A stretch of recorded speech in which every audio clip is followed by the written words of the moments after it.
Première prise, c'est parti, j'espère qu'on va réussir. Salut à tous, on se retrouve aujourd'hui au Cycling Biarritz qui nous accueille gentiment. Et on va tourner aujourd'hui l'émission Pimp My Max, ce sera le nom de notre série, avec notamment aujourd'hui l'épisode 1, Force sous Max. Donc Max, tu vas aller t'échauffer. Ok. Et puis moi, je vais expliquer tout ça. Oui, allez, go. Honnêtement, je sais pas ce que c'est. Non, t'inquiète, je vais t'expliquer. C'est parti. Bon, les gars, évidemment, quand on parle de force sous max, c'est la force sous maximale, l'exo, pas la force sous max. Ouais, moi ça va. Bah, moi, ça va pas.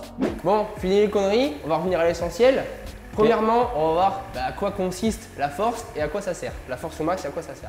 Donc, la force sous max, pour commencer, ça consiste à tirer un braquet assez conséquent à une zone d'intensité comprise entre 60 et 70% de votre PMA et donc de ta PMA et à une cadence comprise entre 40, on n'ira pas aujourd'hui, et 55 tours minute. PMA, puissance maximale aérobie. Ok. Voilà. J'aime pas l'aérobie. Non, t'aimes pas l'aérobie. Et voilà, donc du coup, l'exercice va consister à ça, mais on va voir maintenant à quoi ça sert. Donc la force sous max, ça sert c'est un travail d'endurance, de force. Et grâce à ces exos, vous allez évidemment pouvoir améliorer votre force, mais également votre endurance musculaire, qui te donnera, ça va consister à te donner des petites contraintes musculaires. Et grâce à ça, ton corps va s'habituer et va créer des changements dans ton corps et évidemment rendre ton corps plus fort. Tu peux dire que grâce à ça, je vais devenir un rouleur, je vais pouvoir amener du gros braquet? Ouais, tu vas pouvoir mettre plus de braquets, tu auras plus de force concrètement. Okay. Et ça consiste aussi à améliorer l'efficacité du pédalage, donc le pousser, tirer. Voilà, avec ça, tu vas pouvoir vraiment, avec cette cadence-là, ressentir la poussée, le tirer, la phase de tirer qui est quand même hyper importante. Et c'est vrai que quand tu sais mieux tirer, ouais, tu gagnes en efficacité et c'est à quoi ça sert. Avec la même force, j'irai forcément plus vite. Voilà. Donc maintenant, on va passer aux exos. Donc j'ai fait trois variantes. Et donc une expert, parce que voilà, on ne peut pas donner les mêmes exos à tout le monde. Donc une expert, une intermédiaire et une débutant. On va voir premièrement expert. Donc la variante expert, ce sera la suivante. L'échauffement, c'est toujours le même, 15 minutes. Et en expert, on va faire 2 fois 20 minutes, où là, il y aura vraiment une grosse contrainte musculaire. Ça va tirer dans les cannes à 45 tours minute. Donc voilà, c'est en général l'exo qu'on fait chez les pros. Récup 10 minutes entre les 20 minutes et ensuite récup 15. Donc les 20 minutes, c'est en zone 3. Donc le zone 3, je pense que comment ça peut y être habitué, on en a encore répété récemment. Donc la zone 3, c'est un peu plus que endurance. Voilà, faut pas se mettre dans le rouge hein, concrètement. Donc sur Zwift, ça va donner ceci. Voilà, on l'a fait, comme j'ai dit, 15 minutes d'échaud, 20 minutes, 10 minutes de récup, de nouveau 20 minutes. Et sur Zwift, l'avantage c'est qu'on peut mettre une cadence et on peut, grâce à ce petit bouton ici, venir faire glisser la cadence et mettre la cadence à laquelle on doit rouler et l'homme trainer va forcer jusqu'à ce qu'on ait la bonne cadence. Et la FTP, la zone 3 par rapport à ma FTP, ça correspond à combien de pourcentage? Entre 60 et 70%. Ok. Donc voilà, on n'est pas dans le rouge, il ne faut pas se mettre dans le rouge, c'est pas le but. Voilà, c'est une endurance légèrement plus intensive. Ensuite, on va faire la variante intermédiaire. Donc c'est le même échauffement, toujours 15 minutes, mais cette fois-ci avec l'intervalle qui sera légèrement plus petit, donc 2 fois 10 minutes, zone d'intensité 3, encore une fois. Mais là, cette fois-ci, on ne va pas se péter un genou, on va le faire à 50 tours minute, ce qui sera déjà très très bien. Et récup 5 minutes entre les 10 minutes et récup 15, tranquillou, retour au calme. Donc sur Zwift, ça va donner ceci. Voilà, c'est plutôt pas mal, hein. Toujours pareil, comme je viens d'expliquer. Et enfin, Max, toi, tu n'en as jamais fait de force sous max? Non. Donc aujourd'hui, tu vas faire la variante débutant, celle qui est pour l'instant pour toi la plus facile à faire. Donc il y aura des petits temps de récup entre les intervalles. Donc ce sera 5 fois 15 minutes en force, zone 3 à 55 tours minute. Voilà, il y a déjà un peu de force, mais on n'amène pas encore une très grosse contrainte. Et tu en auras largement assez. Et 1 minute en vélocité, donc on va dire à 90 tours minute, ça c'est parfait. Ok. Pour récupérer un peu de cette charge musculaire qui a été mise en œuvre. Récup 15 minutes. Sur Zwift, ça donne la même chose qu'avant. Donc on a ça, tu vois, avec les 15 minutes, avec les 5 fois 3 minutes. Et au total, tu seras 15 minutes en force au total. À savoir que peu importe le niveau que vous avez à l'extérieur, le niveau qu'il vous faut pour faire un exercice, c'est votre habitude à faire ce genre d'exercice. C'est ça. Parce que vous pouvez être très fort à l'extérieur, mais être complètement inadapté à un exercice trop dur. C'est ça. Et puis voilà, la force au max se fait sous cycle. Donc on ne le fait pas qu'une fois la semaine. Et tu peux l'adapter sur exemple un panel de 3-4 semaines.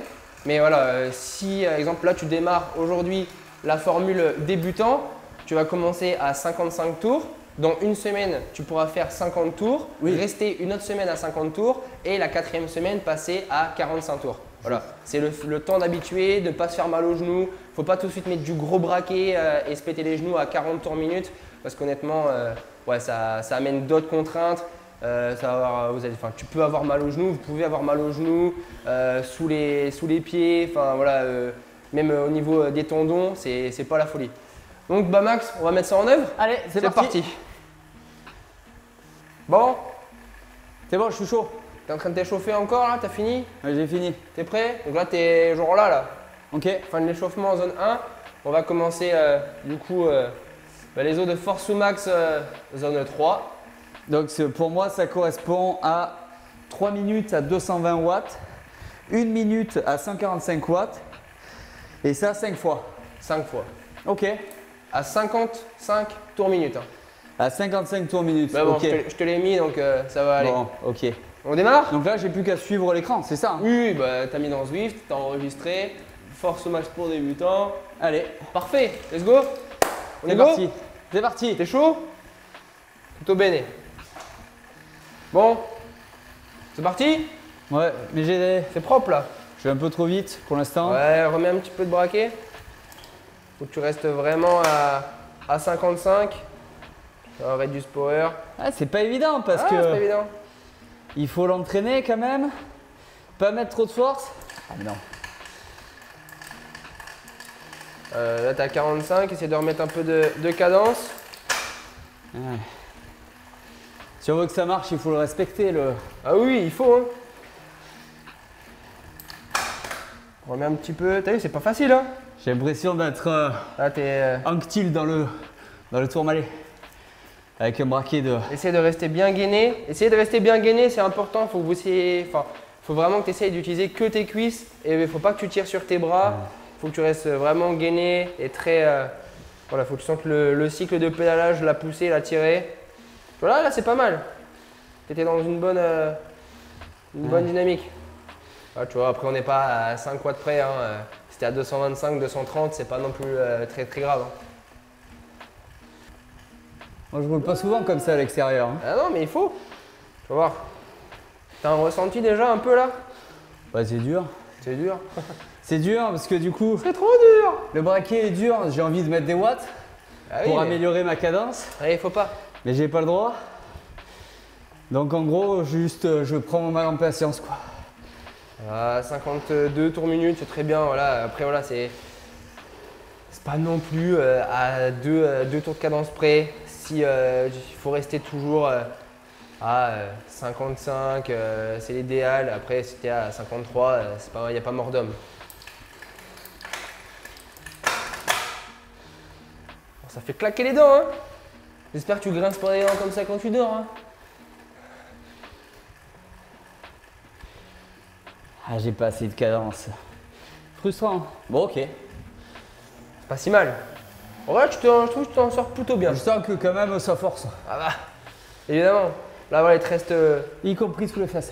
Il te reste un petit 20 secondes. Et après, voilà, tu auras la première cadence élevée qui va arriver. Donc, tu vois, ça va te permettre de récupérer un petit peu. Et ça, pour les exercices qui sont pas débutants, il faudra mettre encore moins de cadence. Ouais, moins de cadence et en fait, ça va améliorer les… Tu vas mettre plus de Newton. Mais bon, là, pour l'instant, on va pas parler de Newton, etc. On va rester sur de la cadence et des watts. Ce sera déjà pas mal pour commencer. que dans certaines équipes, on utilise les newtons, c'est encore plus précis au niveau de la force. Mais là, on en est très loin d'utiliser tout ça, donc on va rester pour l'instant là-dessus. Là, essayer de cadencer un petit peu plus et de mettre un peu plus de puissance. Voilà, spin slower, c'est bon. Bon, je sens clairement hein, que ça tire sur tout l'arrière des cuisses et sur l'entrejambe. Hein, ouais. C'est ce qu'il faut. Hein. Et du coup, c'est-à-dire que si tu as mal un peu derrière, au niveau de l'ischio, c'est-à-dire que tu essaies de bien tirer, contrairement à d'habitude où tu essaies vraiment de que appuyer. Donc voilà, ça peut vraiment améliorer ta phase de tirer et de pousser. Donc tu auras vraiment une meilleure efficacité, c'est ce qu'on parlait tout à l'heure. Hein. Voilà, tu vas bientôt redémarrer. Dans 5 secondes, tu as de nouveau la force à faire. Voilà, essaie de tout de suite te mettre à 55. Et une fois que tu es à 55, le mode ERG, qui est très bien fait sur Zwift, va te mettre plus de force. Okay. Donc plus de watts. Donc essaie de rester à 55 et normalement après ça va se durcir tout seul. Ok, c'est pour ça que je sens des différences de force. Ouais, c'est pour ça que tu sens une différence. Mais ce qui est assez cool, c'est que le mode ERG est vraiment très bien fait. Tu vois là, regarde, tu restes à la même cadence. Voilà, ça va commencer à forcer un peu plus. Et voilà, là si tu restes comme ça. En fait, moi je gère ma cadence et c'est lui qui gère ma puissance. C'est lui qui va gérer ta puissance. Et si tu n'as pas assez de cadence, il va enlever de la force pour que tu aies la bonne cadence. Et en vrai, le mode ERG, c'est vraiment quelque chose de très bien pour travailler sur l'home trainer. Je ne savais pas ça. Mais tu dormiras moins bête ce soir. Exactement. Et avec les jambes en l'air par contre. Avec les jambes en l'air, toujours. Seulement les jambes en l'air. Hein. Ok. Ouais, je t'ai à l'œil.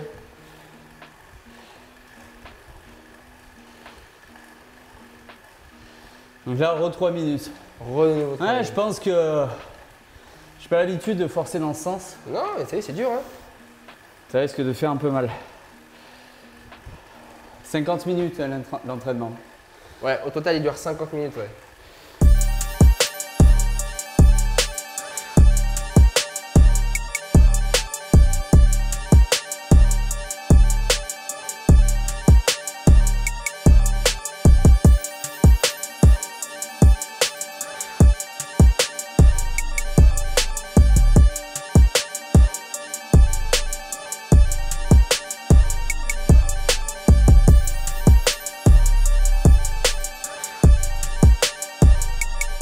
A few moments later.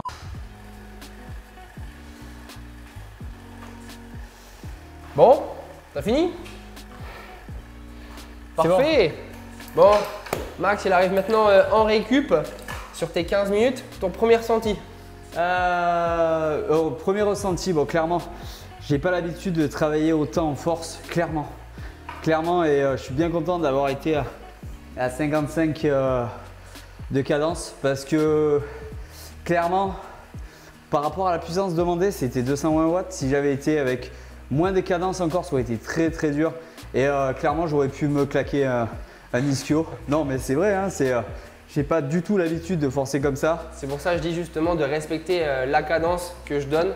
Parce que voilà, si tu démarres, que tu n'as pas l'habitude, si tu avais démarré à 45, bah, sûr, tu te fous droit les pattes. Et pourtant j'ai roulé hein, cette année. Ouais, et tu as des bornes, hein, tu en as 15 fois plus que moi.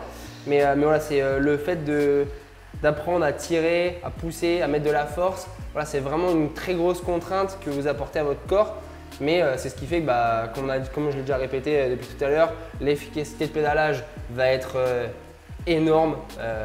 Tu vas vraiment sentir, et vous allez sentir, si vous le faites, un bénéfice énorme. Vous allez gagner en force, dans les bosses, tu seras plus à l'aise. Voilà, c'est un tout. Mais je pense que c'est une bonne première. Et du coup, tu me conseilles de le faire combien de fois par mois cet exercice? Pour commencer, si tu le fais… on va dire que tu démarres ta semaine aujourd'hui, tu le fais une semaine plutôt de récup. Il faut le faire par cycle, donc tu peux le faire 2-3 fois par mois. Mais pas toute l'année. Voilà, tu le fais souvent l'hiver avant de reprendre les compétitions. Et aussi quand tu sens que tu as besoin de faire un cycle de force. Des fois en pleine saison, je faisais des cycles de force parce que je sentais que j'avais perdu un peu de force. Donc, voilà, il faut savoir aussi de quoi ton corps a besoin. Oui. Mais ouais, c'est cool, c'est une bonne première. Bon, Alex, je te remercie pour cet exercice. Avec plaisir. Là, je sens que j'ai beaucoup de force. T'as beaucoup de force, Non. ça y est. On va t'as mangé compléter des épinards. On va compléter sur les prochaines semaines avec les autres exercices que tu me conseilles. C'est clair. Donc vous allez voir, voilà, aujourd'hui c'était le premier épisode. J'espère que ça vous aura plu. La prochaine fois, je crois que c'est les sprints. Hein. Tu vas devenir un vrai sprinter à la grippelle avec des grosses cuisses. Et justement, je t'ai fait faire de la force pour avoir des gros watts après sur les sprints. Allez, bon bah ça marche. Allez, À bientôt. à très bientôt Merci beaucoup. sur GCN en français pour le prochain épisode de Pimp My Max.